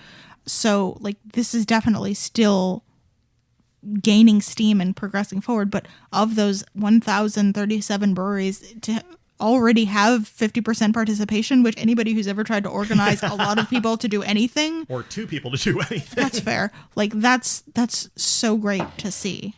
And not only is this an amazing initiative, but it's producing some very, very good beer. Mm-hmm. And you and I, our show beers today are different Black is Beautiful. I have from Free Range Brewing over here. Which is a coffee stout. Yep, it's a Carolina coffee stout, 7.5%. I have from Hive Brewing up in Huntersville, North Carolina. It is... it's graham cracker and marshmallow? Yeah, it's cocoa, vanilla, graham cracker, and marshmallow. We've had Divine Barrel in Charlotte did dark chocolate, I think. Oh, so good. It's so roasty. Yeah, and...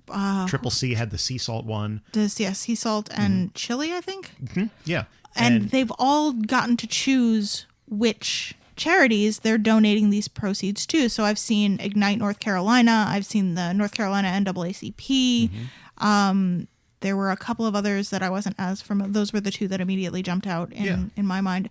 So each of these breweries is getting to pick the way that they feel they can do the most good in the community. And in communities like ours, where a bunch of different breweries are participating, that means that a lot of different charities are getting a little bit of revenue that they 6 months ago weren't counting on. Mm-hmm. And it also gives you an opportunity to drink a lot of really awesome stouts in the middle of July, which we joked about a little bit in the last part of the show, but they're fantastic. And this is for a really, really good cause. And I can't think of any better reason to go out and collect as many of these as you can so that a lot of important organizations are getting funding that they need. Yeah, absolutely. Yeah. Obviously, it is always good to see the beer community coming together for a good cause. And I think this year they've done that twice at least, like in major ways. I'm really glad to see that we weren't just like the community didn't say we're going to come together this one time and then be done with it because it's our own interests. Obviously, inclusion and diversity are everybody's concern. And the fact that the craft beer industry is severely lacking in that, I'm hoping that we're going to take this opportunity to move forward and see that failing. I will say that if you are on Untapped, there is a very easy way to do this. You click the button. You click the button that is on your homepage. The article is the first thing. There will be a blog article if you click the first link. And then right down below that, there is the list that has everything that's been added that is Black is Beautiful. So if you are looking for places by you, simple. Like there's no easier way. Yeah. So if you would like to see more information about this, please open up your web browser and go to blackisbeautiful.beer. You can find breweries. There's a super easy thing to search and find every brewery that is participating. Over 1,000 breweries worldwide participating. And we really sincerely hope that you are able to go out and grab some of these great, great beers for a great cause. Also, if you're in Texas, now would be a great time to support Weathered Souls. Oh, yeah. Like they are by far spearheading this project. So even if you don't like stouts for some reason, go out, support Weathered Souls, and show them the love that they deserve for being an amazing brewery. Yeah. Well, that is the end of the beer section of the show. Take a quick break and we'll come back for the final round. Sound good to you? I'm going to drink some of this Black is Beautiful beer. Good idea. Want a second opinion on some of the games we talked about on this episode? Check out some other great content creators at punchboardmedia.com. All right, well, here we are at the end of the episode where we usually include a final round, and we kind of talked about what we wanted to do for this one. When we left off the last episode, we asked everybody to kind of share in the Slack channel, what they've been doing, how their gaming habits have changed, how they're feeling, and how they're getting through times right now. And I do really want to thank everybody that responded to that. That meant a lot to me to see, people say, how they're feeling, what they're doing, and stuff like that. That is kind of why I really started the Slack channel years ago, is that I was really hoping that we could grow a community there, and I feel like we got to, hear from a lot of people. So thank you to everybody in that community that did engage. Obviously, we've kind of flaked for the last couple of months, and there are reasons for that, and we're not going to get into them right here. But a couple of people did reach out to us and make sure that, we were... just ask how we were doing, and I really appreciate, I knew you do as well, we really appreciate that our community was able to reach out to us that way. Yeah. Thank you so much. That being said, I think we're planning on getting back to our regular schedule, correct? Yeah, I think so. I think we can make this happen. So we will hopefully see you in 2 weeks for another round. So if you are out there listening in internet world, thank you so much once again for tuning into Draft Mechanic. We super appreciate it. You can come and join us on the internet, draftmechanic.net, or on social media at Draft Mechanic on Twitter, Facebook, Instagram, those usual places. You can come join our Slack channel. If you go to Draft Mechanic and click the Slack button up at the top of the website, it will jump you in there, and then you can hang out and talk with us there. And yes, emails at draftmechanic@gmail.com as well. And our Board Game Geek Guild number 2470. And you can join. There will be a thread up for this episode, as there is for every episode. Yeah. And also, if you are having a local game night, more power to you. We really hope that people are having local game nights as possible in a safe way right now. We are, trying to figure out how we're doing this board games too, but there are no other Charlotte local board game nights that we can tell you about where we usually tell them about right now. True. And finally, Draft Mechanic is sponsored by Grey Fox Games. Visit greyfoxgames.com and sign up for their newsletter for the latest. Grey Fox Games, quality games, cleverly crafted. As always, I would like to remind our listeners to please game responsibly and tell them that I'll see them back here in 2 weeks for another round. Yeah, let's do that. Let's do it. Draft Mechanic episode 121 is recorded on Sunday, July 26, 2020 in front of a very hungry studio cat. Is in your eyes, you are the beholder. You render me stricken. Do not go gently into that gutter. Hey out there in podcast land, this is Brian, and I just wanted to invite you to check out my tabletop game review and preview video channel, Cloak and Maple. There, I check out a lot of Kickstarter games, as well as sneak in some fresh reviews of published games.